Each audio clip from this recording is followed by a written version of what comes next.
CU Boulder students are finding new ways to connect families despite the pandemic. Musicians are creating custom lullabies for families over Zoom. And then researchers are studying the effect of music on the mental health of both children and parents. It's called the Lullaby Project, and Grace Law, a College of Music graduate student, is now joining me to tell me more about this project. So Grace, what drew you to this research and really the impact of music on mental health? So my introduction to Lullaby Project was that it had been in the works at CU for a few years prior, starting in 17, but the stars didn't really align for us to launch everything in our national partnership with Carnegie Hall's Hub Project of Carnegie Lullaby Project until this past spring. And between everybody that I collaborate with here at the College of Music and the Entrepreneurship Center for Music, where we host this with the students, and Crown Research Institute, we felt it more important than ever to continue in launching this project through the pandemic. And being able to be a part of something that felt really meaningful and purposeful as an artist and team member, that we could connect with our communities, is the major reason why I really jumped into this wholeheartedly. Right. Tell me a little bit more about that. You said this is meaningful to you. What draws you to this? It draws me in a way that it allows me and my team here of teaching artists to really utilize all of the critical skills we have in our degree programs of being classical musicians and being able to use that to support families and mothers and potential parents in our communities to really bond with their new children or a new child on the way. It really is gratifying for us to do something that is in our civic duty and, cultural duty, to engage with our communities and feel like our art has a purpose in something just more than the music halls, in a way that we can utilize every part of our skills to really work with families and be a privilege to see how this plays a role in their lives. That's kind of one of the most meaningful points, and really see how that creates a difference in even a small way. Wow, that's really neat to hear. I love to hear how you're so passionate about it.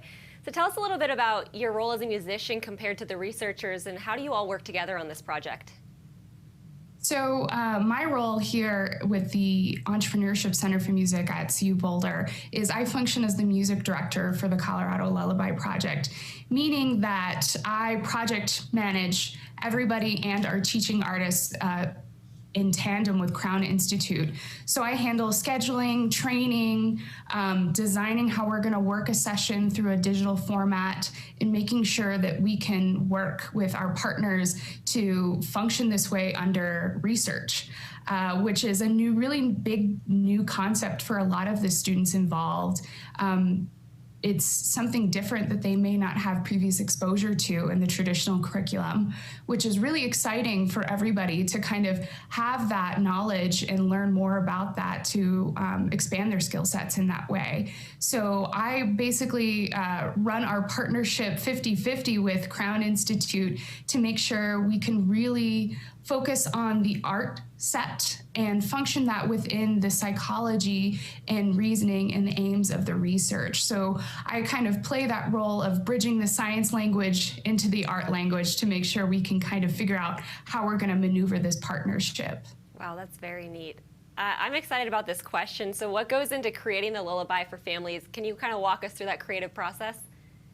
Sure. I guess I'll start with the training of the teaching artists in a way that we are classical musicians. Functioning in the role of songwriting and creativity and improvisation is a lot different in composing and arranging skills we don't do every day. So there's a little bit of a learning curve being able to translate those skills.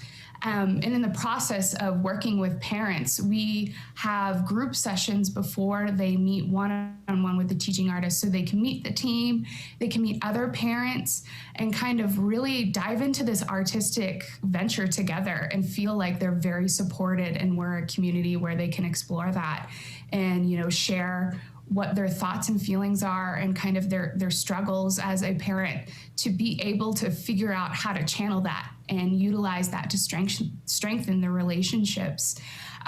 So after we do group sessions, we have one teaching artist meet with a parent or guardian or their family for a few hours to really discuss, their lives and figure out what kind of lullaby they want to write. We have a lot of lullabies that aren't, the traditional calm and soothing things you might think.